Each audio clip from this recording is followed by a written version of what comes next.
आज शुभ स्नानযাত্রা महा महोत्सव इस्कনের शाखा केंद्र राजापुर जगन्नाथ मंदिर सह विश्वव्यापी विभिन्न मंदिरे पालन करा होच्छे।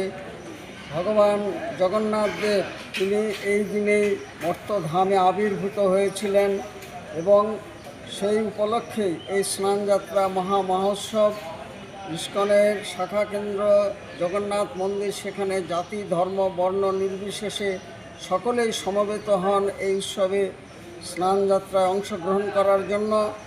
বৎসরের একটি দিনে তারা পরমেশ্বর ভগবানকে এই স্নানযাত্রা অংশগ্রহণ করে অভিষেক করার সুযোগ পান এবং স্নানযাত্রার পরে তার জ্বর হয় পরমেশ্বর ভগবান, এটি তার বিশেষ লীলা এবং তিনি অসুস্থ লীলা করেন, তার দর্শন পাওয়া যায় না। এবছর 30 তারিখ থেকে 30শে জুন থেকে 14ই জুলাই পর্যন্ত জগন্নাথ মন্দির বন্ধ থাকবে সর্বসাধারণের জন্য এবং তিনি পুনরায় 16ই জুলাই আবার রথারূঢ় হয়ে তিনি মহাসমারোহে তিনি গমন করবেন।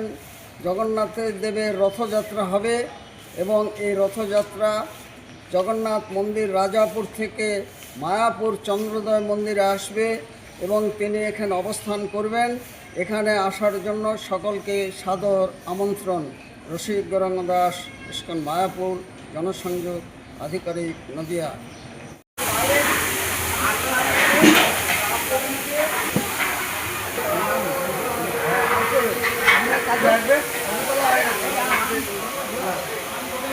complete.